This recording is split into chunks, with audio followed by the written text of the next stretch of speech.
if they are related. If not, then correct one fault at a time, starting with the one that will give the greatest improvement. If the faults are related, decide on the one you need to eliminate first. The removal of this one may eliminate any others. Reminder, your ability to observe and analyze will improve as you become more proficient. Each evaluation will help you to advance as a coach.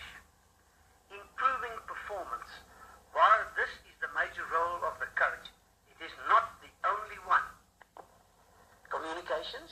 The coach's ability to teach and improve performance will depend on a large degree on the ability of the coach to communicate, not only in words but also in listening and using appropriate non-verbal communications, such as body language, grinning, sighing, shrugging, and so forth.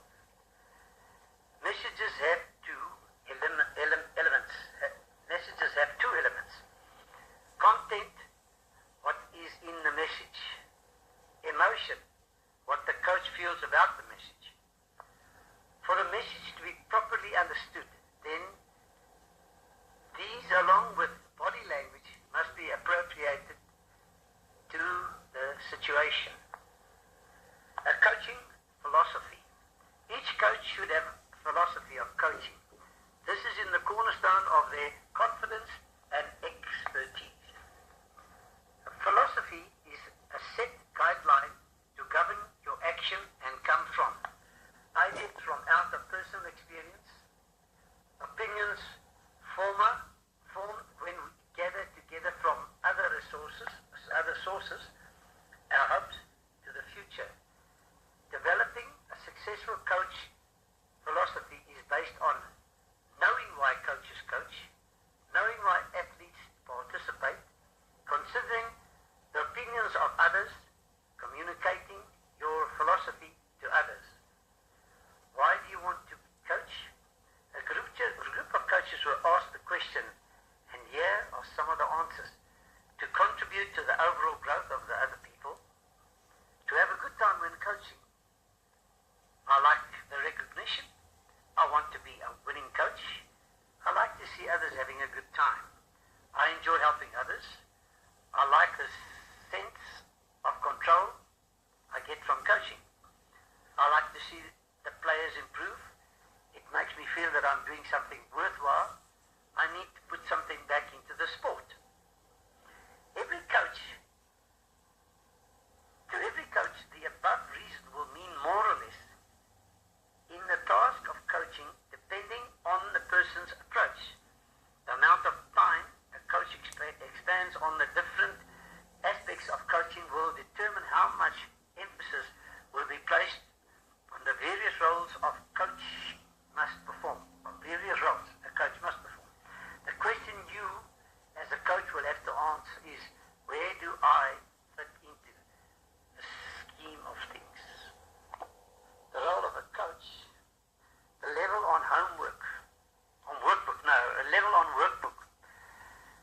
A coach is a person of many parts. Which of the following are you? Pick one or more coaches.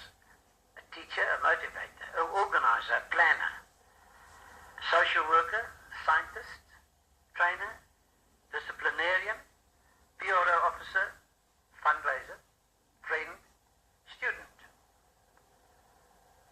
And any others, advisor and counselor. Are there any roles you are not expected to fill? And explain why. Which do you see as your most important role? Explain why. What are the characteristics of each of the following types of coaches? Jot them down in point form. Authorian, business-like, nice guy, intense, easygoing.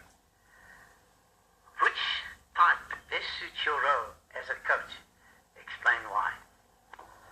My answer to the role of the coach level on workbook. The coach is a person of many parts. Which of the following are you? Tick one or more boxes. the motivator, the organizer, the planner. I picked the trainer, the disciplinarian, the pro officer, the friend, the student. And the other one, advisor and counselor.